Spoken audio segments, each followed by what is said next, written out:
Hey guys, what's happening? Panini Pete here. Just getting ready to head over to the restaurant.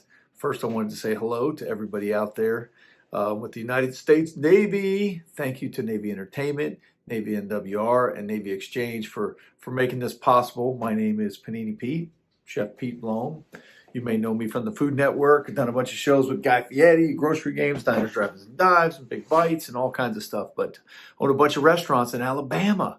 Fairhope, we have Panini Pete's, Sunset Point, Ed Seafood Shed on the Causeway in Spanish Fort, Alabama, and Squid Ink in downtown Mobile. So I'm happy to be one of the founders and leaders of the Mess Lords. We get to come out and cook for you guys on a regular basis, and can't wait to do it again. COVID has got us all crazy, but I'm heading over to Panini Pete's right now to cook up some beignets to show you how to do them at home or in your kitchen. And you're going to get the recipe. And these things are so amazing. They're so addictive. I've actually cooked these on the Enterprise before she was decommissioned, on the Stennis in Guam, in Japan, in Djibouti, in Bahrain, probably everywhere, Bucharest, Deveselu, all over the place. So maybe some of you already had them. If not, you need to make these. They are so good and they are so easy. They hold up well. You can reuse them for like bread pudding and stuff like that, but I don't want to ramble too much. Let's get to the cooking segment. I'm on the way. I'm shutting off now, but we're going to go right into cooking these babies. So thank you, Navy, for all you do to keep our families safe and protected. We love you guys. We love coming out, cooking and entertaining for all the men and women of the United States Navy. And thank you to everybody out there for making this happen, MWR, Navy Exchange, Navy Entertainment. So sit back, enjoy. You may need a cocktail. This is called Good Food and Bad Acting. 3, 2, 1, here we are, live in Panini Pete's. And I'm getting ready to show you how to make the famous Panini Pete's beignets. All right, so we're going to roll through this really fast. I'm going to do what I call a 2-cup batch. So there's ratios in baking. For this, and we'll have a recipe for you. I have 2 cups of water that I'm going to put in this pot. And then I have 8 ounces of butter. So 2 to 8, that ratio. I'm chopping the butter up. This is already kind of room temp, kind of softened. You want to break that down a little bit so it'll melt fast, because as you're assembling your ingredients, you want this to come up and be really hot. There's a kind of part of the leavening of this is the eggs. It's called foaming of the eggs. So when the eggs are slightly warm, they don't cook, but they give you that bounce. So in this recipe, I've got self-rising flour, salt, sugar, vanilla, eggs, water, and butter. So along with this, I'm going to put about 3/4 of a teaspoon of kosher salt in the water. And I'm going to put 2 teaspoons worth of sugar in there. So again, not overly sweet, but we are going to douse these with lots of powdered sugar. So I'm going to get this on the stove and get this heating while we assemble our other ingredients. Typically what I do is I'll put that on kind of a medium flame, and then once I know I've got everything ready, then I can crank it up, because you want it to all happen simultaneously. The flour must be sifted. Now one of the things, it's a 2-cup recipe, so you can have 2 cups. Now when you measure cups, one of the things I like to do, now this is a liquid measure, but when you get a regular little kind of Betty Crocker measuring cup, I put the flour in there, I tap it really low, and I scrape it off so it's nice and level. What we do too is we weigh out our stuff now by the grams. So a lot of times for baking, we'll weigh eggs, we'll weigh flour, all this stuff too, so it's very, very, very precise. We want to sift this, so I kind of give it a little shake up the top of the sifter so it works its way up, just falls over itself, goes down real quick. So it'll be nice and light and fluffy. Thank you, G. Say hi to the folks in the Navy out there. Hey, hey. Say hey. Hey, this is G. That's G. That's our chef here, man. G's crushing it. And Erica too. And Cher Bear. We got the whole gang. All right, so that's sifted up. So you'll see that looks beautiful. So 2 cups of flour, 2 cups of water. 8 ounces of butter, 8 eggs. See how that works? 2, 2, 8, 8. Now eggs, what I like to do with my eggs, I don't crack them on the side of anything where it really damages them and you can get shells in there. Go on a flat surface, give it a pop where you put just a small divot in it, both of your thumbs in the divot, and open and pull away. That way you get less chance of shells in there. And then if you do get a shell, you know, the best way to get out a shell is with a shell. So pop those in there. There's 3. I'm going to get hustling here because I'm going to keep an eye over on my pot. But that's the best way to do eggs. Again, give it a little divot, pop it right open. Comes in the divot. That's 6. Here comes 7. 8. Last one. And again, when we do large batches, which we usually do about an 8 cup, is as big as I like to do. Put these in. Oh, hold on there. See, there's an egg in there. So I should get this. Here, look and see. I started to whip, and I noticed there was a small eggshell in there. So if you take an eggshell, that will cut through the albumin, or the white of the egg, and see, it pulls it right out. And I can get it with my finger. Put that back in there. All right, so bigger batches we do weigh, because it may be say an 8 cup is 24 eggs, but based on how large they are, it could be 23, it could be 25. And with bacon, you got to be precise. So we're going to whip that real good. We add a little bit of vanilla here, 2 teaspoons. Whoops, I just spilled my vanilla. She had it all meased out for me, and I spilled it. 2 teaspoons of vanilla, right? Yep. So I'm going to just kind of, there's one. Have another one here on the table that I spilled. So I'm going to have to go for backup. All right. Now the vanilla I like to put in with the eggs, the liquid. There. Mix that in real good. So now I'm kind of ready for action, but what you want to do is get all your beauty floss out and be ready to go. So when it's showtime, you're ready to go.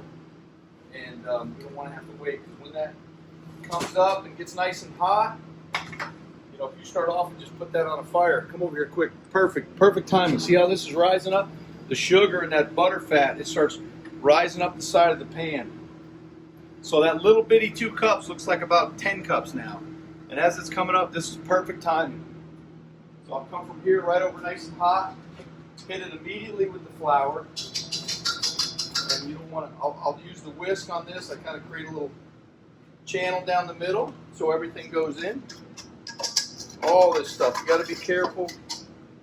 Now, one of the things they did, this bowl wasn't completely dry. This is probably a brand new clean bowl, and didn't get completely dry. So I got a little bit of flour sticking on the bottom. So make sure you dry your bowl. Kind of get all that out of there. All right, so this we're going to whisk it together, and it'll look almost like mashed potatoes. So you want to mix this in really, really good. I tap this down so I don't get that dry spot in the middle of my whisk. And if you don't have a wire whisk, then you need to get one, because they're awesome tools. And then the harder it's now, see how it's almost like mashed potatoes. So really we're making a variation of what they call a patachou, P-A-T-E-C-H-O-U-X, patachou. This is what you're making eclairs out of and cream puffs out of. So now we have that very well incorporated.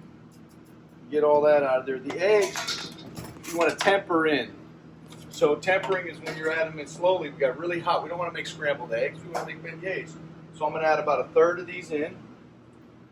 Cut that off. And then I love to just use a wooden spoon with this. You know, a paddle mixer, and you'll see if they almost get like dumplings. I like to tell everybody it gets kind of snotty looking, even though that's not a great word when you're cooking. But see how they separate, and it gets like dumplings. Now, as you stir it a little more, that flour drinks up all that moisture, and then you'll see it starts getting stiff, turning into a nice dough. So we want to work that real good. Get the corners. See that nice shine? It's still got some shine to it, but you can see it's drinking up all the eggs. So it's time for another little addition. We'll get this to soak in here real quick. And again, be careful. You don't want to splash. Now this 2 cup, with the size I make them, will make approximately 2 dozen beignets. It'll make, you know, somewhere right in between 24, 26. And that's the size I like to make them. I fry them at 360 degrees for 8 minutes. And then we hammer them with powdered sugar and serve them with a lemon. It's so delicious. So you can see how this is coming together, the second batch. All right, last of the eggs going in. And I'll even get a little bit of a spatula there, get everything out of there. And this is the final stir, and then they'll go right to the fryer. Now this dough does not hold up well, so even if we're making bigger batches, and whatever the size of your pot is, once they're done, you want to go, go, go, go. When they're cooked, they hold well at room temp, or even just slightly, if you want to have them in a warmer. But the dough itself really will decline. So once we get just to the bottom, I'm going to switch over to the awesome spatula. As you can see, get the corners, get everything. Now it's got a nice shine. I mean, that's a great beignet dough right there. Whoop, whoop. Love it. So I'm going to get it all down on one side. This is what we call number 30 scoop.